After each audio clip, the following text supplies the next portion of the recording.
Operadores hermitianos. O que é um operador hermitiano? Operador hermitiano é quando o adjunto dele é igual a ele mesmo. Tá? Esses operadores são muito importantes em física. Nesse curso, todos os observados, todas as quantidades físicas que nós vamos ver, como eu já te adiantei isso para vocês antes, o que é um operador? Esses operadores lineares serão nossas quantidades físicas. Energia, o momento, a posição da partícula, né? Cada uma dessas quantidades será um operador associado a ela. E todos esses operadores que têm uma quantidade física associada são hermitianos. Tá?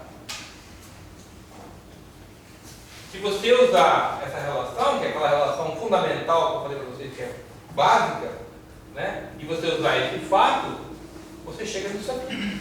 Tá? Que você tomar um complexo conjugado, se A adjunto é A, né? Você chega nessa relação. Ou seja, você trocar os estados, tomar um complexo conjugado é trocar os estados simplesmente, né? E o operador continua sendo dele.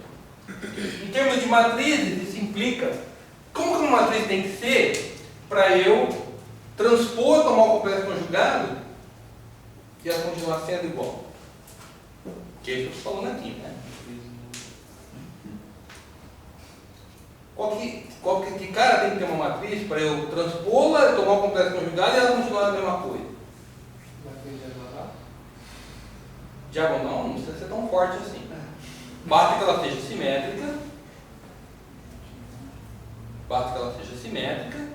e que o elemento associado opostamente, né, na simetria da diagonal, seja um hermitiano conjugado do outro.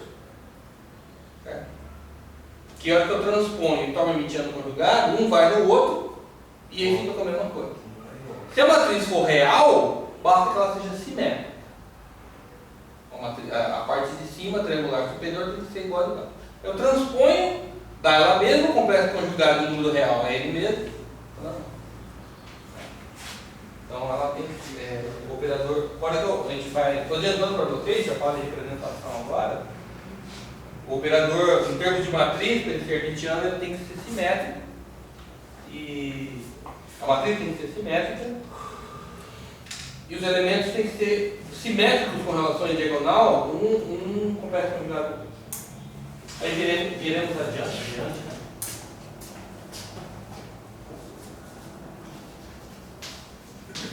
E os operadores hermitianos têm um papel fundamental na mecânica quântica, que é o que eu acabei de falar para vocês. Todas as quantidades físicas observáveis são associadas a um operador hermitiano. O projetor é o hermitiano, obviamente, né? Um exemplo. Porque se eu tomo um complexo conjugado, isso aqui como é que é, né? Ela tocar Bra por Cat, Cat por Bra e muda a ordem. Se eu faço aí, obviamente, dá a mesma coisa. Porque é o mesmo estado, né? Olha o que eu faço essa operação da mesma coisa. Então, todo projetor é hermitiano. Todo projetor que se presta é um operador hermitiano.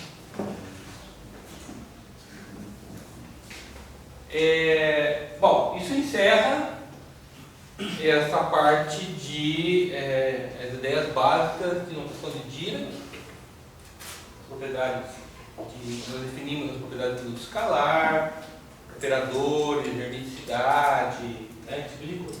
Agora nós vamos começar a caminhar na direção. Veja bem, nós partimos de uma linguagem que você estava familiarizado no capítulo 1. Aí no capítulo 2 eu fui para uma linguagem abstrata, entre aspas, né, de um espaço de estados, uma notação de Dirac.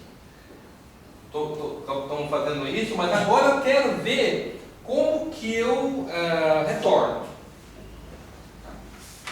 Porque na hora que você vai fazer conta, você vai aplicar uma ideia dessa, embora você possa operar nessas coisas assim, algebricamente, na hora que você vai fazer uma medida, um cálculo, que tem que ter números, isso aqui nunca vai dar números para você, né? Um treco desse aqui nunca dá números. É uma coisa, eu estou operando, é uma coisa que eu falei para vocês, eu estou operando com vetores no espaço vetorial. Eu nunca vou falar aqui da componente do vetor A. Tá? Não aparece. Isso aqui é uma linguagem, um espaço vetorial. Olha que eu vou fazer contas, se eu tiver números, eu tenho que ter componentes de um vetor. Né? Eu posso fazer operações como essa, né? Operar de, né? Né? Posso fazer um monte de operações, eu vou dar um exemplo para vocês. Mas na hora que eu quero chegar num número, eu tenho que substituir os componentes aqui. Tem que dizer quanto vale a x, aí vamos ver. Né? Dizer os componentes. Pegar isso aqui, substituir pelas derivadas, fazer as derivadas, né? Dependendo do que eu quiser, das coisas que eu quiser fazer. Então, o que equivale isso aqui? É fazer uma representação.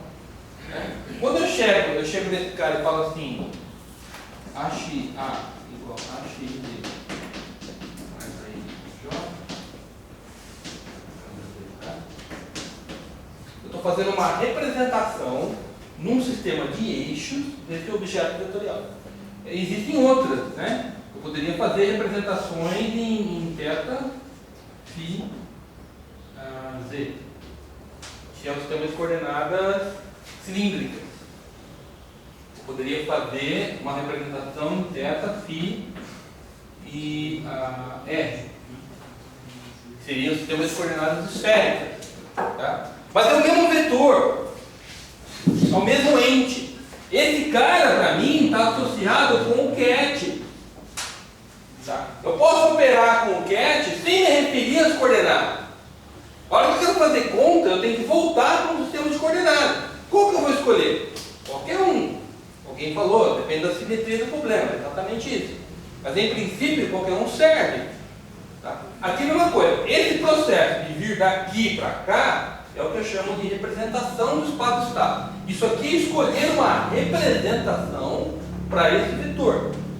Tá? Aqui essas representações significa escolher uma base. Escolher uma representação é escolher uma base que pode ser contínua ou discreta. Né? Equivale a escolher um sistema de coordenadas diferente. Numa determinada base, os vetores e operadores são representados por números. Componentes para vetores e elementos de matriz para operadores. Então, quando eu escolho uma base uma representação, aí os meus operadores, os meus quetes, os meus bras, os meus operadores lineares, os meus operadores adjuntos, eles vão ser representados por números. Se for um ket ou um bra, vão ser componentes de um vetor. E se for um operador qualquer, adjunto ou não, no espaço dual, no espaço do estado, vão ser elementos de matriz.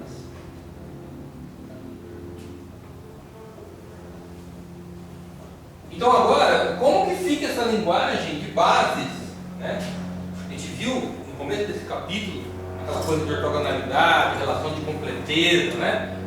Eu quero ver tudo aquilo na linguagem de Dirichlet, porque eu vou precisar disso para eu não for fazer conta, para representar meus objetos, precisar representar meus objetos numa determinada base, determinada base.